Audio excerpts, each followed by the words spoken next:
যে কোনো জিনিসেরই একটা প্রসেস আছে। আমাদের ফার্স্ট জিনিস এটা হচ্ছে যে আমাদের কনস্টিটিউশনটা একটা স্ট্রাকচারের ভিতরে ফেলতে হবে, যেখানে প্রসেস কন্ট্রোল থাকবে, যে প্রসেস অনুযায়ী যাতে চলে, যাতে কেউ আমরা আজকে এক্স আছি কালকে আমরা থাকবো না, যারা কারেন্ট খেলছে তারা দুদিন পরে এক্স হবে। তো আমরা সিস্টেমটা ডেভেলপ করার চেষ্টা করবো, কনস্টিটিউশনটা আপডেট করার চেষ্টা করবো। কারা ভোটার সেটাও কিন্তু আমাদের ক্লিয়ার গাইডলাইন্স নাই, সেই জিনিসগুলো আগে গ্রো করা, যাতে আমরা একটা গাইডলাইন্স ক্রিয়েট করতে পারি ফর নেক্সট ইলেকশন। এবং এটা করতে 3 মাসও লাগতে পারে, 6 মাসও লাগতে পারে, বাট যত তাড়াতাড়ি সম্ভব আমরা জিনিসটা এক্সিকিউট করার চেষ্টা করবো।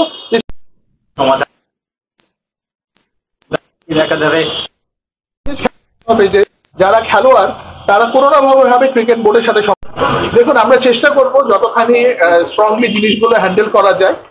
কিন্তু আমাদের মিটিং এ সিদ্ধান্ত হয়েছে যে এই পুরোনো যে কমিটি যেটা ছিল সেটা ডিসলভ করে আমরা নতুন অ্যাডহক কমিটি করেছি, যাতে সামনের দিকে আমরা অগ্রসর হতে পারি। এবং অগ্রসর হওয়ার জন্য যে সমস্ত পদক্ষেপ নেওয়া দরকার, প্রথম হচ্ছে কনস্টিটিউশন ঠিক করা, সেকেন্ড হচ্ছে এটার প্রসেস প্রসিজার ঠিক রাখা, থার্ড হচ্ছে আপনার ইলেকশনের যে গাইডলাইন্স গুলো আছে সেটা দাঁড় করে একটা রাইট ওয়েতে প্রোগ্রেস করা, এবং সেখানে সকলের সামর্থ্য এবং সকলের সহযোগিতা প্রয়োজন হবে। আপনাদের মিটিং এ তামিম ভাইকে দেখেছি, আসলে তামিমের রোলটা কি ছিল? এবং এখানে কি বলবেন, আপনাদের মিটিং এ তামিম ভাইকে দেখলাম, তামিমের রোলটা কি ছিল? এখানে তামিম তার ফিডব্যাক ছিল, তামিম প্লেয়ার, এখানে সমস্ত প্লেয়াররা ছিল, কারেন্ট প্লেয়ার এক্স প্লেয়ারদের সমন্বয় করেছিলেন। এবং আমাদের